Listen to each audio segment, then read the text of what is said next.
दोस्तों नमस्कार, मैं हूं जितेंद्र कुमार। स्वागत आप सभी का न्यूज स्पैन में। बहुजन समाज पार्टी के राष्ट्रीय अध्यक्ष, पूर्व सांसद, उत्तर प्रदेश के पूर्व मुख्यमंत्री सुश्री मायावती जी ने यूपी विधानसभा आम चुनाव में बीएसपी की अपेक्षा के अनुरूप नतीजे नहीं आने पर यहां पार्टी प्रदेश कार्यालय में आयोजित प्रदेश स्तरीय बैठक में आगे की रणनीति को लेकर दिए गए कुछ जरूरी दिशा निर्देश जो कि मैं आपके सामने रखने जा रहा हूं। उन्होंने कहा कि मुस्लिम समाज का एक तरफा वोट लेकर तथा दर्जन भर संगठन पार्टियों से गठबंधन करके चुनाव लड़ने के बावजूद भी सपा सत्ता में आने से काफ़ी दूर रह गई। ऐसे में अब सपा कभी भी आगे यहाँ सत्ता में वापस नहीं आ सकती तथा ना ही यह पार्टी बीजेपी को सत्ता से बाहर का रास्ता दिखा सकती है। उन्होंने ये भी कहा कि हालांकि अब हमेशा की तरह मुस्लिम समाज के लोग सपा को वोट देकर काफ़ी ज़्यादा पछता रहे हैं और इनकी इसी कमजोरी का सपा जो है बार बार फ़ायदा उठा रही है, जिसे रोकने के लिए अब हमें इन भटके या दिशाहीन हुए लोगों को कतई भी इनसे मुंह नहीं मोड़ना है, बल्कि इनको सपा के शिकंजे से बाहर निकालकर अपनी पार्टी में पुनः वापस लाने का भी पूरा प्रयास करना है। अन्य सभी हिंदू समाज को भी और फिर से बीएसपी में सन 2007 की तरह कैडर के जरिए लोगों को जोड़ना है। दलितों में भी मेरी जाति को छोड़कर जो अन्य दलित समाज की जातियों के लोग हैं उन्हें भी इस पार्टी के हिंदुत्व से बाहर निकालकर बीएसपी में जोड़ना है। मायावती जी ने आगे बताया कि बीजेपी ने इस चुनाव में एक सोची समझी रणनीति व साजिश के तहत अपने आरएसएस संगठन के जरिए हमारे लोगों में यह काफ़ी गलत प्रचार करवाया कि यूपी में बीएसपी की सरकार नहीं बन पाएगी और हम बहन जी को देश का राष्ट्रपति बना देंगे, इसलिए आपको बीजेपी को सत्ता में आने देना चाहिए। जबकि मेरे लिए देश का राष्ट्रपति बनना तो बहुत दूर की बात है, बल्कि इस बारे में भी मैं सपने भी देखना मैं नहीं सोचती हूँ, ऐसा मायावती जी ने कहा। हालांकि ये भी उन्होंने कहा कि बहुत पहले ही मान्यवर श्री कांशीराम जी ने इसका प्रस्ताव ठुकरा दिया था और मैं तो उनके पद चिन्हों पर चलने वाली उनकी मजबूत शिष्या हूँ। जब जब भी यूपी में मुसलमान ने सपा को एक तरफा वोट दिया तथा जोड़ तोड़ के आधार पर जब भी सपा सत्ता में आई तब यहाँ बीजेपी और भी ज़्यादा मजबूत बन करके उभरी है। लेकिन बीएसपी जब यहाँ चुनाव में मजबूत होकर उभरी तथा 4 बार सरकार बनाई तब यहाँ बीजेपी काफ़ी कमज़ोर हुई तथा सत्ता से बाहर हुई। यह सब होते हुए भी यहाँ मुस्लिम समाज ने भी देखा है, ये सारी चीज़ें मुस्लिम समाज ने देखा और आगे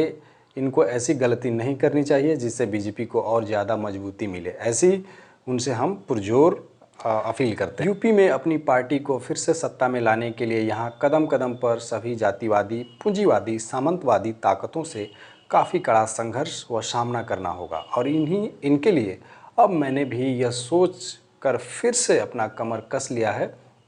अब मेरा जीवन ही संघर्ष है और संघर्ष ही मेरा जीवन है, अर्थात अब मेरी ज़िंदगी का एक एक पल पूरे देश में अपनी पार्टी को हर स्तर पर मजबूत बनाने में ही लगेगा। इसके अलावा उन्होंने कहा कि लोगों के हताश और निराश होने से यहाँ अपनी पार्टी का मूवमेंट व जनाधार आगे नहीं बढ़ सकता है तथा ना ही हमारी पार्टी यहाँ आगे सत्ता में आ सकती है, बल्कि इसके लिए आप सभी लोगों को पूरी हिम्मत और हौसले के साथ, पूरी जीत के साथ ही अपनी पार्टी के मूवमेंट को तथा जनाधार को आगे बढ़ाना चाहिए। साथ ही मायावती जी ने कहा कि इन वर्गों के साथ दलितों में मेरी जाति को छोड़कर जो अन्य दलित जाति के लोग हैं उन्हें भी इस पार्टी के हिंदुत्व से बाहर निकालकर बीएसपी में जोड़ना होगा और साथ ही आपको यह कार्य करना इसलिए भी ज़रूरी है क्योंकि बीजेपी व अन्य कोई भी जातिवादी पार्टी यदि किसी भी दलित को सांसद व विधायक हो या मंत्री, उप मुख्यमंत्री या राष्ट्रपति आदि भी बना दे तो वह केवल व्यक्ति अपना ही भला या तरक्की कर सकता है, लेकिन अपने समाज के उद्धार और तरक्की के लिए अगर वह काम करना शुरू कर दिया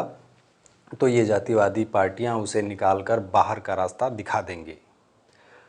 ऐसी स्थिति में फिर से ऐसे दलितों को केवल उनका गुलाम ही बनकर रहना पड़ता है, जो यह सब दलित समाज के उज्जवल भविष्य के लिए बिल्कुल ही ठीक नहीं है। इसलिए बाबा साहब डॉक्टर BR अम्बेडकर ने भी इन सब की वजह से ही कानून मंत्री पद से इस्तीफा देकर अपने समाज को एकजुट करने का फैसला लिया था।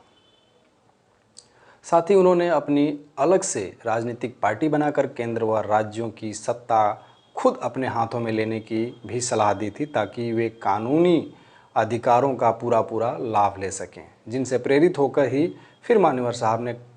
ने 14 अप्रैल 1984 को बीएसपी का गठन करके अपने एक अलग से राजनीतिक प्लेटफॉर्म दिया, जिसे आप सभी जातिवादी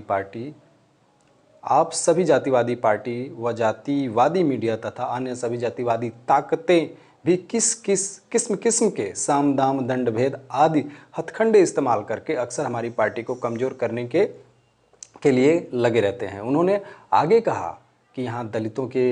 अति पिछड़े वर्गों, मुस्लिम तथा अन्य धार्मिक अल्पसंख्यकों तथा अन्य समाज, खासकर गरीब, दुखी, पीड़ित लोगों को भी जोड़ना है, और साथ ही साथ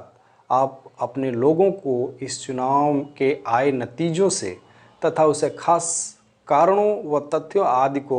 काफ़ी कुछ सीख सकते हैं इस हार से, और अपनी पार्टी के मूवमेंट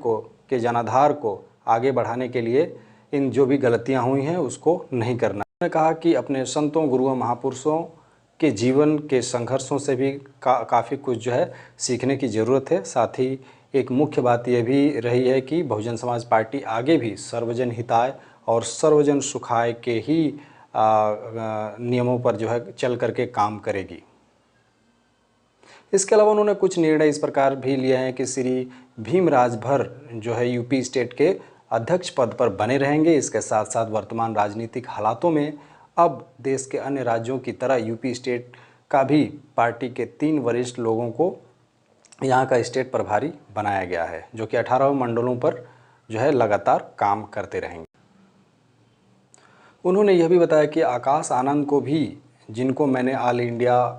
का अपनी पार्टी का नेशनल कोऑर्डिनेटर भी बनाया हुआ है, उनको भी कुछ समय के बाद मैं यूपी में पार्टी के कार्यों की सही